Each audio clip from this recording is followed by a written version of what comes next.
CEO School. Today's guest is Kelly Fox. She is an advanced certified fearless living coach and certified fearless trainer, and she brings you from where you are to where you want to be. Kelly has been a coach for 15 plus years and is kept busy with her 6 children. She supports you to master your fear through the skills and tools of fearless living created by Rhonda Britton. She teaches these techniques in workshops and on her weekly podcast, where she and her business partner, Terry Sayer, share the 12 steps to freedom. As you implement the tools that she teaches, you'll be able to have more confidence, be less frustrated, and take action instead of procrastinating. Welcome. Thank Hello, you. Kelly. Hello. So first of all, Kelly. the very first thing I want to say is it's Kelly and Kelly today, and we get this a lot, and we have a solution. Kelly Fox is oftentimes referred to as Foxy when we are in seminars and workshops and things like that together, just to keep us apart, because clearly, twins separated at birth here. Absolutely. Yes, it is So fun. So welcome. First, let's talk about, how did you get into this type of coaching? What drew you to this? Yeah, so I grew up, and I think similarly, that word didn't come out very well. Similarly with a lot of others, I grew up with a lot of fear, and that evidence building talent of my fear build up a lot of evidence that I wasn't capable of many things, and I wasn't enough of whatever in that moment. And so I also was diagnosed with clinical depression. And so I wanted to be more happy, if that makes sense. I wanted to feel more empowered to create change in my life, to create a life that I really enjoyed. And I wanted to be a better mom. And I think that as I continued to search for that, I then found fearless living, and I started the process myself, because with everything, it starts with you. And I was coached, and I read Rhonda Britton's book, Fearless Living, and I saw myself changing. And I felt like, if I can do this, if I can create this kind of change in my life, and I know this is said way too much, but if I can do it, really, anyone can do it. So, yeah. And I knew that if I became a coach, if I studied and learned how to do these skills and tools, that it would get more ingrained in me, and I would more likely stay with it and continue that process of change and continue that process of growth and transition in my own life, which has been very true. And I get the bonus of helping others too. Yes, I love it. I absolutely love it.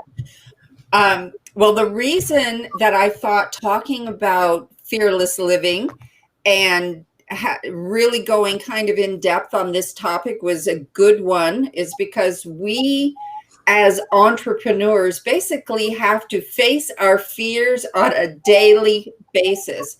There are always new challenges. There are always new things coming up, and you're solely responsible for your paycheck at the end of the day. So it can be a lot of pressure. There can be a lot of fear surrounding that, and it can manifest in a lot of different ways. So I thought, maybe you could talk a little bit about that. How do we express fear, or avoidance behaviors, whatever it might be.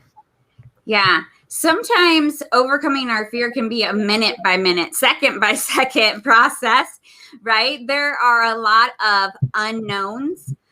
There's a lot of unpredictability in owning your own business.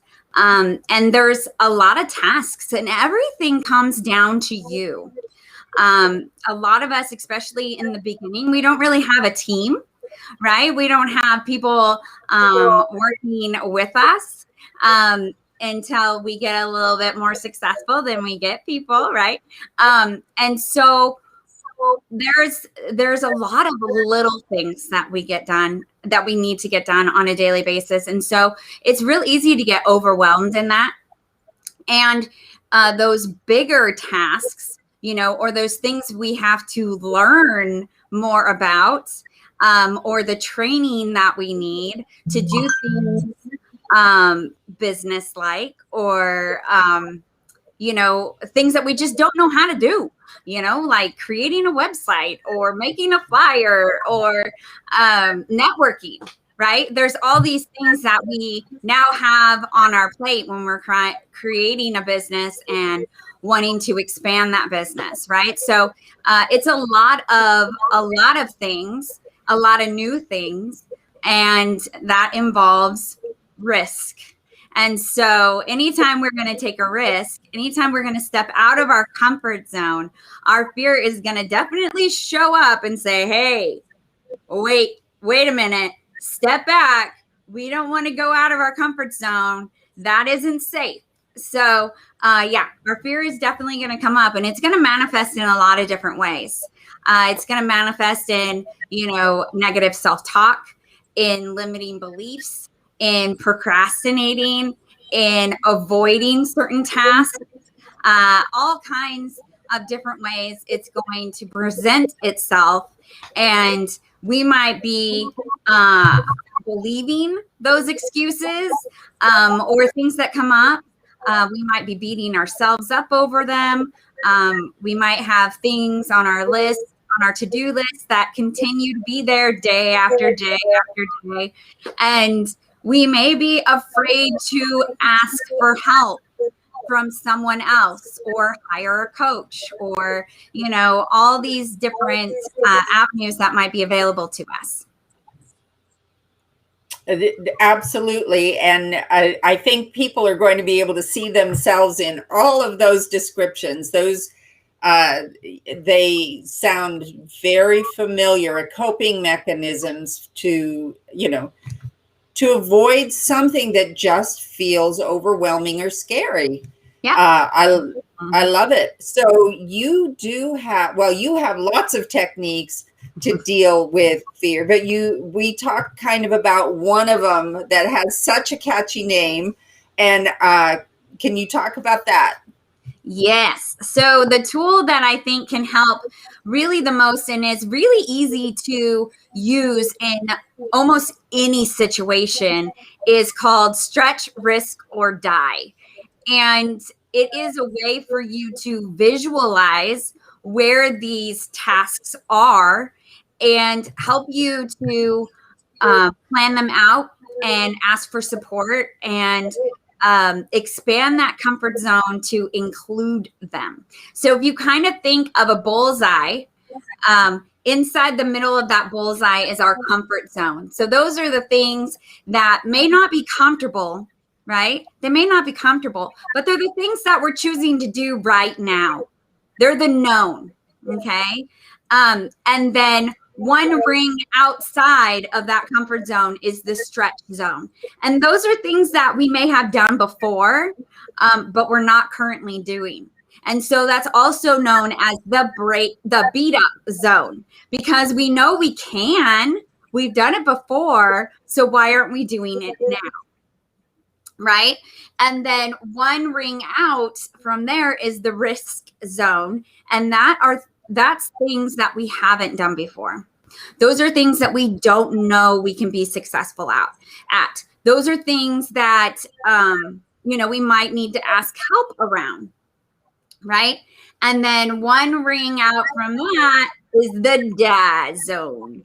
And I know that can sound scary, but the die zone are those things that are just so far out there that we don't see how they could ever happen. If we were put in the position to do them right now, we might say, I would die if I had to do that right now. Right? So that's kind of the die zone. And so when we look at those tasks that we have ahead of us, or in front of us, or that to-do list, or whatever it is, if we can plot them out and see what ring they fall in, then we can see why we haven't done them or why it's such a challenge to do them.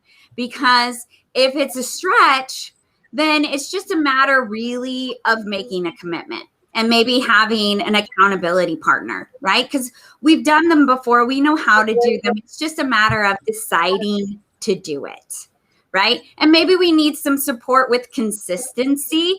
Maybe the consistency of doing it is where the risk comes in. And so that's where the support comes in, or some kind of application that can support us, right? And then, or if I got all confused what I was saying, or if it's in the risk zone, then we can look at how can we break it down into smaller steps that might be a stretch, so that when we get to that step that really makes it the risk, it's not as much of a risk because we've done all the little steps up to it and we've kind of pulled it closer to the stretch zone. And also then we know we probably need some kind of support to get this done. And so we can start brainstorming on where can we go for this support? Is it a person? Is it something we can research? Is it, where can this support come from? Maybe we need a business coach. Maybe we need Kelly to help us with our finances and scheduling out our finances. I know I've come to her class to have help with that. Right? So all these different steps with our business, we're going to constantly be going into the risk zone. We're going to be constantly in the stretch zone. So it's the awareness around which zone these tasks are in can really support us in actually getting them done. I'm listening to this and I think my head is about to explode. But the funny thing is that when you were talking, I realized, and I've never really thought about this before, I can go into the risk zone all day long. If there's something new I haven't done before, I have nothing but confidence. I will figure it out. I'll make it happen. Where I struggle is the stretch zone. And like you said, I've done it before. I know I can do it. It's not my favorite. And so it's the thing that keeps getting put on the to-do list and pushed back and pushed back. But the risk zone, I'm golden. I can do that. I just need a book or a coach or something, and I'll be fine. So yeah, that's great. And I think that's a really interesting insight, actually, that it might not be for some people. The risk zone has a lot more risk, to it, but it actually might not be the thing that holds some people back as much as that stretch zone. Wow. Yeah. For you, Kelly, a lot of it has to do with asking for support or being willing to research is in your comfort zone. So the aspect that kind of helps you jump over the stretch zone into the risk zone is that the steps that get you there are completely in your comfort zone. And so your fear isn't really stopping you from doing the research or asking for the support, because that's safe for you. That's in your comfort zone. And it may not be until the implementation that your fear gets alerted. Right? Yeah. Yep. Honestly, you nailed that right there. But that's great. It's really great insight. And then being able to recognize where you are, that bullseye gives you now a tool to be able to create the counterpoint, countermeasures, or the coping mechanism to actually help you to move forward. I'm so excited. Good. And you can really use this tool with so many different things, especially if you're at that point where you have a team. You can see where these tasks lie for each member of that team. Because for you, it may be in your comfort zone, but for someone else on your team, it may be a die. And so when you're breaking up different tasks that the team needs to get done, you're not going to want to give that person where it's a die. You're not going to give them that task, right? Because it's not getting done. You want to give it to someone where it's in their comfort zone or it's in their stretch zone, and then support them in getting it done, right? If it's a stretch. So it's good to use in a team, in a team atmosphere or by yourself, because it gives you that awareness, right? And the first step to anything is awareness around what it is that you need to do, right? It's not just the task, but it's how you can get that task done. I love that. And I love that you are applying it to your team building as well, because one of my concepts around building teams is you do not want people who are just like you. You need and want people who have different talents and different abilities, or your team's going to fall apart, right? Yep. But as part of that, you do need to recognize each individual's strengths and weaknesses. And typically, in my mind, I think of that in terms of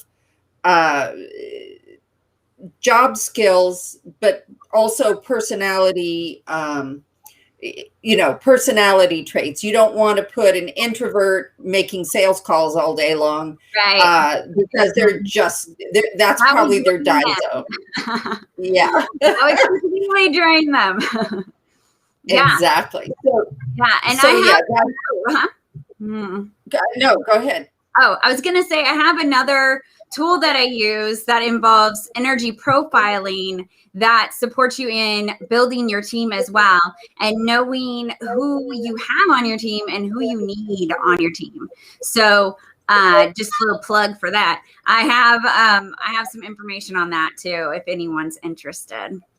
Yeah, that sounds amazing. And I actually am going to ask you to put your contact information and give us, let us know what's coming up next, what people might be able to tap into and learn some more, or how they can contact you. So if you can put that into the chat after this conversation, that would be fabulous. But yeah, I'm super stoked right now. I'm like, oh my gosh, this is really helpful. Now, of course, the next step, the one that we need to learn more about, is going to be the tools and the steps to be able to turn those scary things into action. So looking forward to finding out more about that. Absolutely. I know I want to keep going, but I know that you have another appointment right after this, and I don't want to keep you too long. Are there any last things that we should be talking about? Anything that maybe we need to make sure we address before we wrap things up? Sure. I think, as I said before, awareness is the key.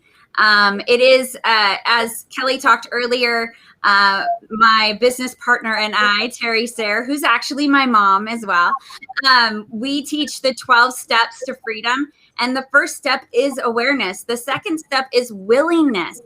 So that also is involved in getting things done.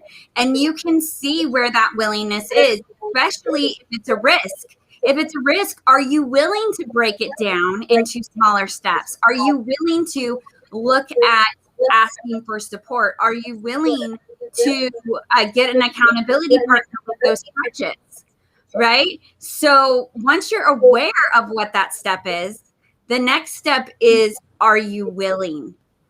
And your willingness level is going to tell you whether or not you really want to get it done, or maybe you feel like you are supposed to get it done. And so really getting clear on those tasks and what are you really being called to do, and what is something that possibly someone is telling you should do, and really getting clear on those things that are on your path. I've got to say, I just had another aha, because my way of dealing with those things is like, I just have to do it. I just have to do it. So I never have asked myself if I'm actually willing to do it. I just have to plunge in to the deep end, do it, because that's what's required. And I've never once asked myself if I was actually willing to do it. Yeah. So again, I'm just like, well, you know what? I think I have some homework I need to do. Always. Oh, that's wonderful. All right. So I am going to ask you to definitely put your contact information, everything in the chat, so that people can contact you. And I'm also going to ask you right now, please come back and join us, and let's talk some more, because this is great stuff. I love it.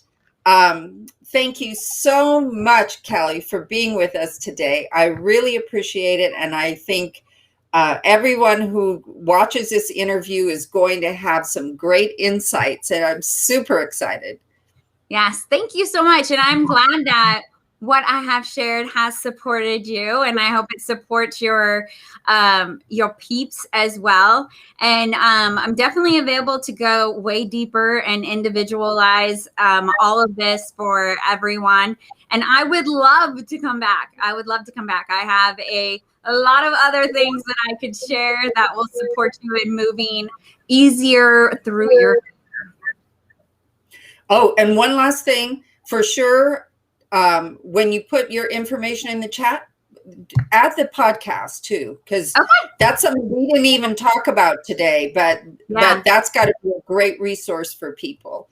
All right, well, thank you, and I will be talking with you soon. All right, thank you.